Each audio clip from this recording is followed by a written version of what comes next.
I think it's very important to get kids involved in science and technology at an early age. Too often, I think they get to a certain age and, if all their friends look at it as, being too geeky or nerdy, it's something that's not acceptable, right? So we're losing out on people getting into the STEM program. So I think we have to start young and convince them, hey, this stuff is really cool and your friends probably like it too, and everybody can start doing it together. From an early age, I fell in love with computers, and when they first started coming out with the earliest personal computers and home computers, I just thought it was fabulous, and I got into that. I started getting into electronics, and the possibilities seemed limitless at the time, and this is back in the 80s, and frankly, computers weren't really that great back then, and they're just phenomenally powerful now. And there's so many more things you can do with electronics, with the open source hardware movement, that it's just a great time to be into this kind of stuff.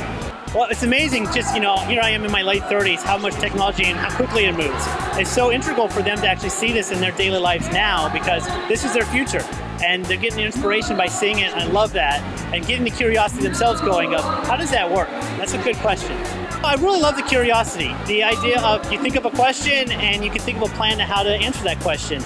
And that approach is really intriguing to me. I like that. Science is everywhere and we don't think about it. Even as simple as something like a lumberjack, it's actually using a lot of science.